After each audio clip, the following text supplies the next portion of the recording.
coming up. Mukami, the rally is yet another opportunity, as Sula says, to market Kenya and to put Kenya on the map. How's everything going in that front? Yeah, it's an important way of tourism because it's different from other countries, and we have to make use of our uniqueness, which is our animals. And onto that, the East African Classic Rally, it's been running for quite a number of years now, and it began this past week. It's a 10-day race, and it started off on Thursday, and we saw different nationalities. In fact, it started off in Naivasha, and the winner of the first day was an American. His name is Ken Block. And then there was an Austrian, Rosenberger, who was number 2. So, they were giving Kenyans a run for their money. Baldev Chaga was number 3 on that day. And we saw Carl Tundo Flash rolling. So thank God it was just a small incident. He walked away unscathed, but he had to retire, and quite a number of other drivers had to retire because of the tough terrain. On the second day, on Friday, Baldev Chaga now took control of the race. He's a 4-time national winner, and we saw him dominate that second stage. He got there in around close to 3 hours, while his second competitor was around 5 hours. So it shows the gap he created. On the third day, they moved through, and we saw Baldev Chaga is on Saturday, and we. Oh, it seems to be. All right, I guess we've lost Mukami, but of course, most of the details of that, of course, is resuming tomorrow.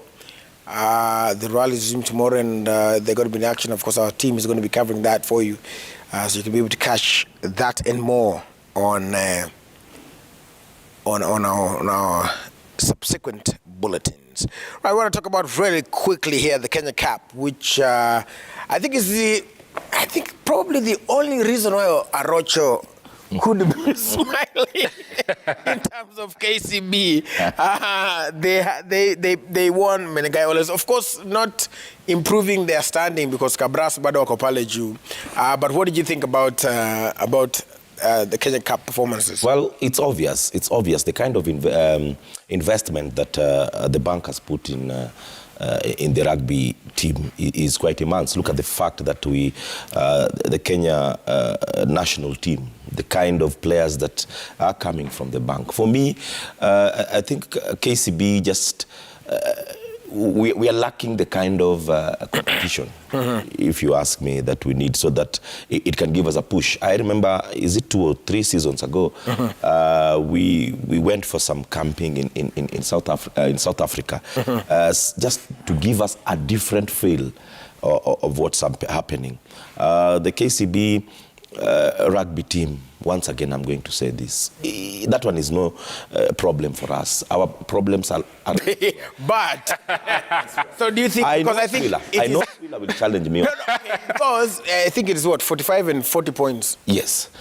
But Kabras and KCB. For me, it's who wins. 45, in sports, it's just about winning. Right, even if it's a point. Yes, even if it's a point. Or 3. Though I know he's itching to I can see his face. But the bottom line here is this, is the kind of investment. I normally talk about sports. When you're sponsoring a team, when you're backing a team, you just need to back a team fully. And that's where I also challenge the bank as far as football is concerned. I'm not saying that the bank is not really behind the team, but there's certain aspects about the game that they really need to up their game. Look at the fact that the rugby team normally go for their pre-season outside this country. But look at the soccer team. Someone might argue that they've not really performed to earn such an accolade. But if you want this team to perform, you need to just give them the best and give them the best. Yes. So I don't want to talk much about that team because... contrary... No, you see... Opinion or... Waswahili wasema mgala. Muwe. Naki mpe. So You can't take away something from them, basically. But looking at the table yesterday after the weekend win, you realize they've clawed back up to position 2. Yes. That's something that it's not a good piece of news to me, because that tells you they've won this thing three seasons in a row. Right. Remember last time we hoped they were going to lose it, but even in the final, see how they came back and snatched it. And this kind of experience, they know how to win the title. I remember even the last National 7 circuit, the Prince-Lo Sevens in Mombasa again. They came from behind in the final and won it. So the dominance, I would equate KCB's rugby dominance to what Bayern München are to in the German Bundesliga. Thank you. But that's not healthy for sport now. I need Cabras to rise up to the occasion and show KCB we are equally well built for this. We can go head to head, toe to toe, whether it's a scrum, scoring those tries. You know, you have to really dominate and show that we are up for this. So I think a lot needs to be done. And as he says, yes, KCB has done some semblance of order, if I may call it. But can they now go that extra mile and say now, guys, you've done so well. You're the biggest rugby team in the country, and the befitting gift we are giving you is we are going to build an ultra rugby pitch for you. You're going to train there. You're going to host your league matches there, Kenya Cup matches. Because in this country, travel everywhere, we don't have a rugby stadium. Because even Ngong Road, RFU grounds that we are calling the spiritual home of rugby, it shouldn't even be a training ground for an elitist team. And remember, if you look at the status of Kenya, as far as the world rugby is concerned, we are regarded as a core team. A core team which doesn't even have one rugby stadium. You look at the training facilities, none. It's just that we have very good players, very good coaches who've played the game. And you go to Mashinani, you go to Kisumu, Mamboleo Showground, right now where they're building the stadium. And you find former players, former coaches working with these junior sides, these upcoming players. And basically it's because of the love and the passion that guys have for rugby. You go to Nairobi, you go to Mombasa, you go to Kisumu, you go to Western again, Vihiga County precisely, that has given us a lot of rugby talent. Look at Hayange, Injeras, Amondes and all that.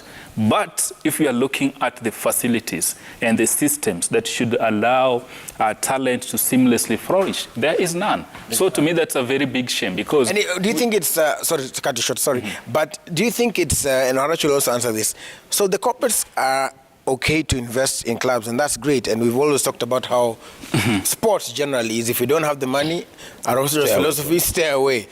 What do you think is stopping corporates from coming in and saying, I won't mention the names, but Willis Raburu Stadium if I was a corporate. But it all boils down to the leadership. Because leadership if you look at club level, okay. At club level and even at the federation level, at the union level.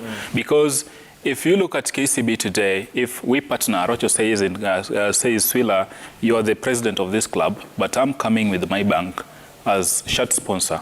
And we agree the nitty-gritties. It is I, as well as the club president, to sell to him the vision I have for this team, the short, medium, and long-term plans, and how I want this executed. Okay. We can agree, yes, Arocho, come on board with your 500 million, for instance, over 4-year period. That sounds like Arocho. Yeah? So we say now, out of these figures, how much are we pumping into shirt sponsorship? Right. How much are we probably going to look at infrastructure? And we say, yes, we can get a parcel of land, let's say for 100 million out of this 500 million.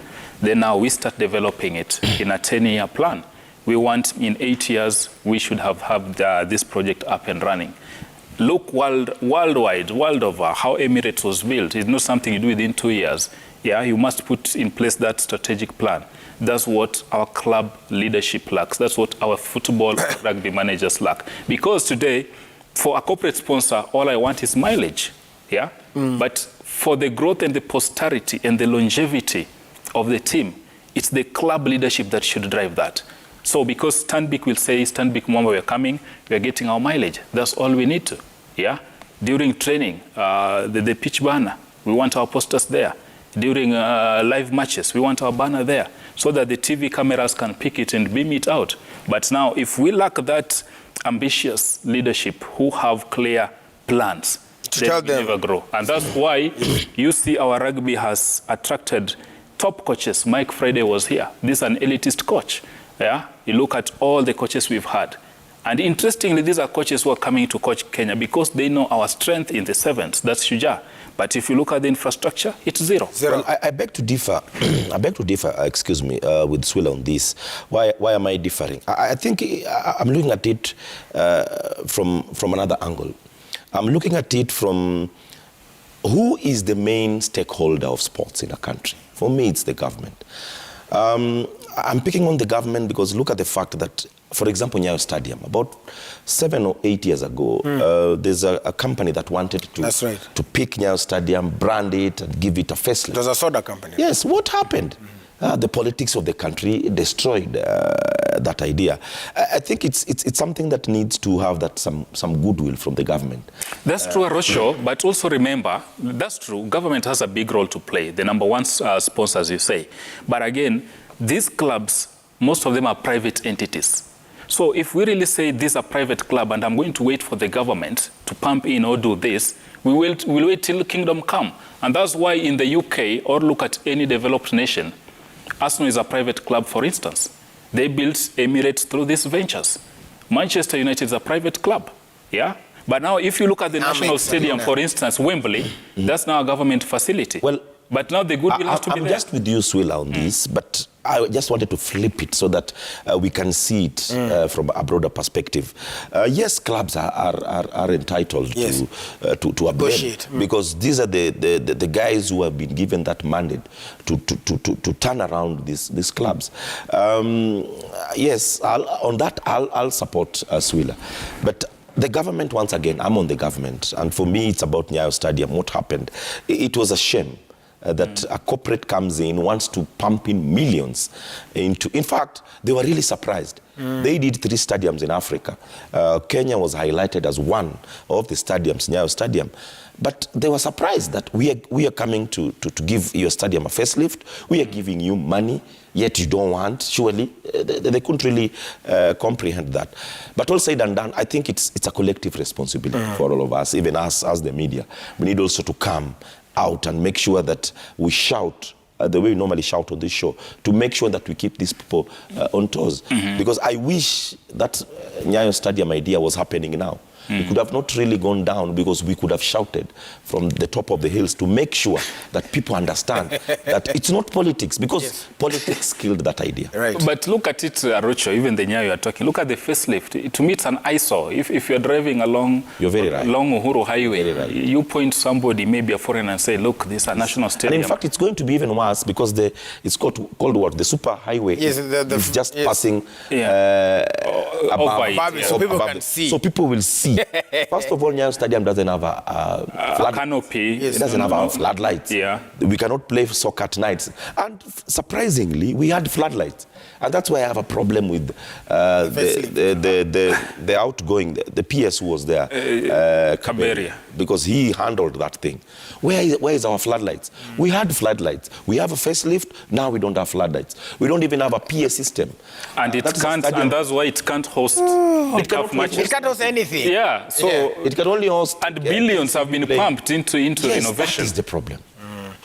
Yes, and that one we'll continue talking about. At a floodlight, Jameni. Anyway, but yeah, we'll keep on, like Arocho said, we'll keep on making that noise. And this time we are very keen with the promises of whoever it is, whatever side, what they're going to do for sports. And we'll be here waiting, watching, limmering, lashing, everything. All right, now let's talk about, well, we have about 10 or so minutes. So let's talk about, the KPL and how it's been going. Where do we start? The mayhem. No, let's. Yeah, let's call a spade a spade. Yeah. We had what the English call yobs at Kasarani in the name of fans. Yes. We had a clip, if the director can have this the clip roll up, but yes. It's a big shame. Gor versus Vihiga Bullets. Gor were leading 1-0. Then violence reared its ugly head again.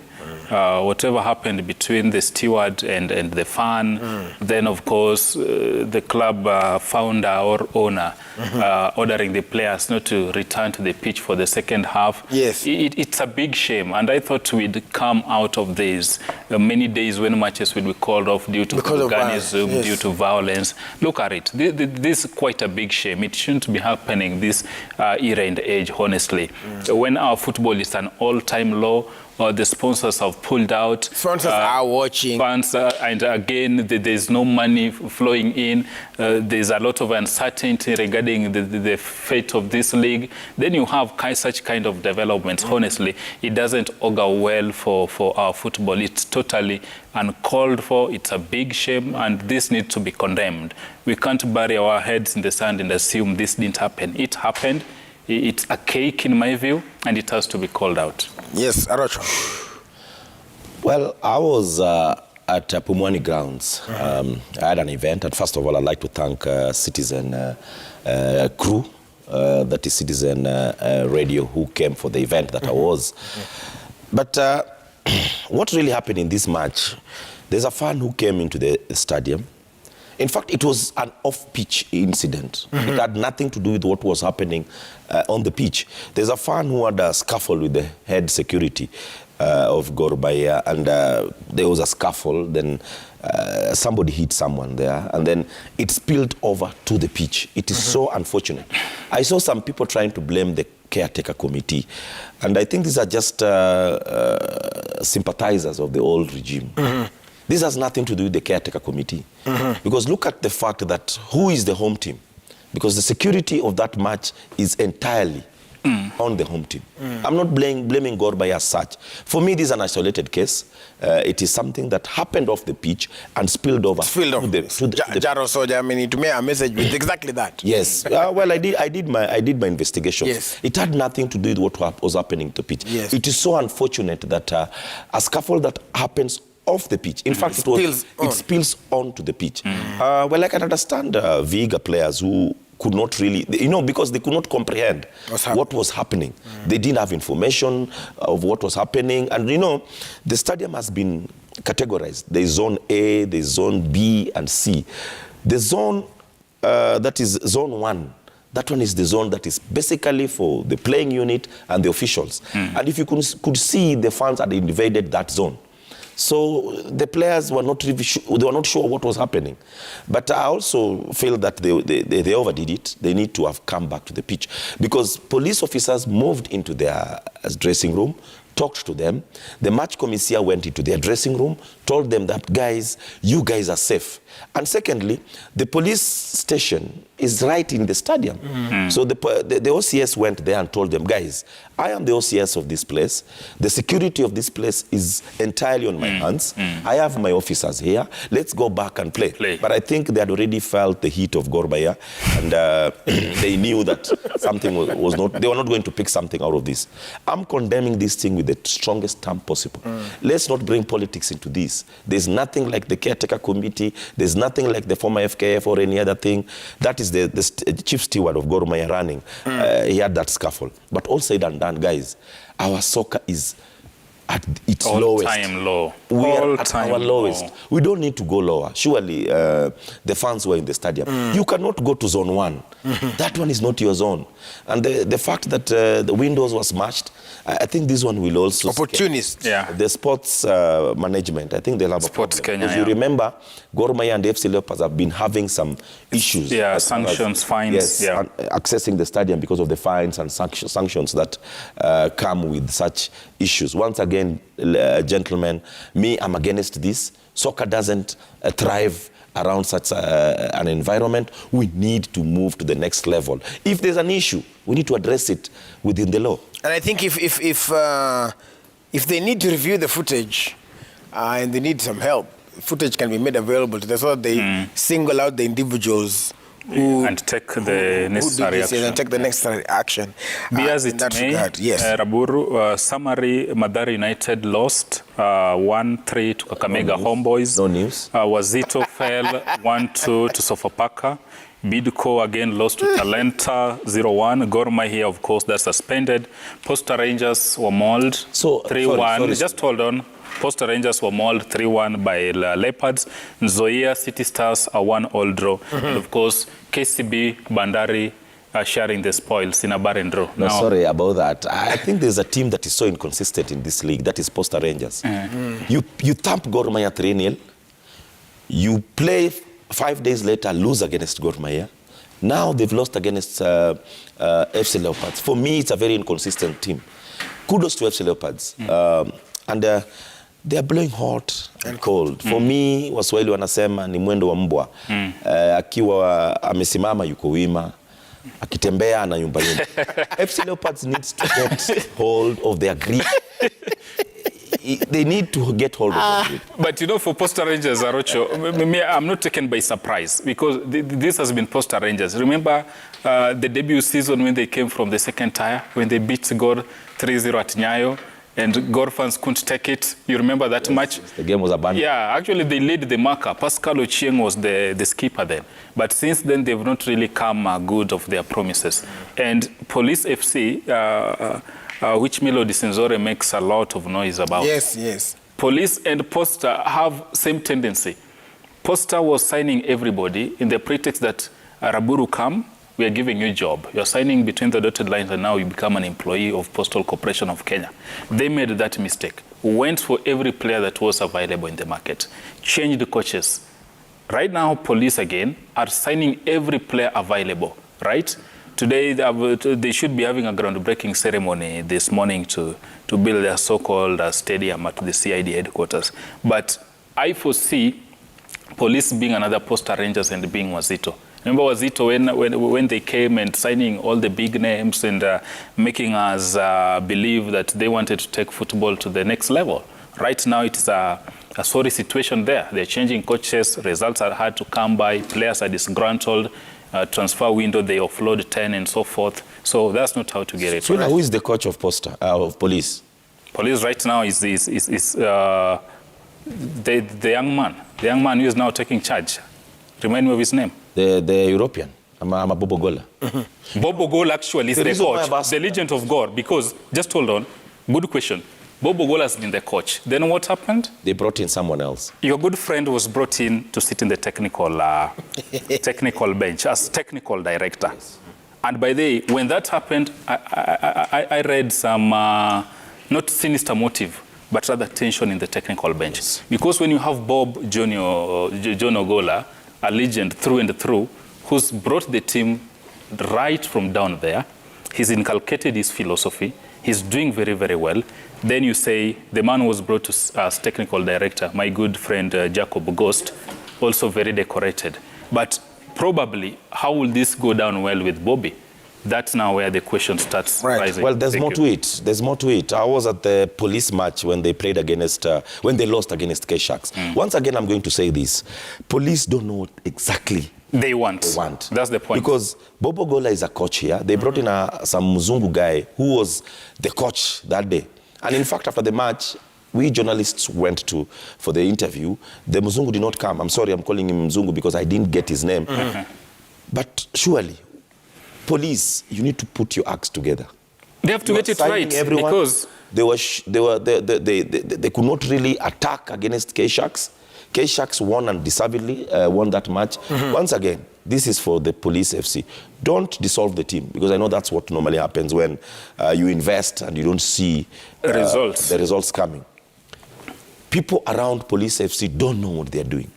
And Arocho, by the way, it's not just police, it's the corporate clubs. The same problem police are having, Ushuru had the same problem. The KRA team. It went down. It went down. Under Ken Kenyatta, remember they played two, I would say the finals to gain promotion to the KPL, the playoffs matches. 2 occasions, 2 different seasons. they couldn't make it. And even with the police, the confusion now Roche is talking about the technical bench. We are not really sure who is the coach. Is it John Bobby Ogola? Is it the Caucasian he's talking about? I'm not sure if my friend Ghost Mule is still technical director. When you have that confusion, 3 centers of power, it can't work. So, well, we're going to end there because today we are starting Citizen Television, especially from 10 a.m. Summer 2022. It is back-to-back election coverage, the allies, the pros, the arguments, the counter-arguments, all brought to you from 10 a.m. right here on Citizen Television. But for now, from 9 to 10, in case you missed the interview earlier on, because we are deep in the political season, we are going to run it right after this break. So stay tuned so that you can take a feel of the temperatures of politics, as it were. In the meantime, between time, for those who are supporting Manchester United, fasten your seatbelts, folks. It's about to get even worse. It's a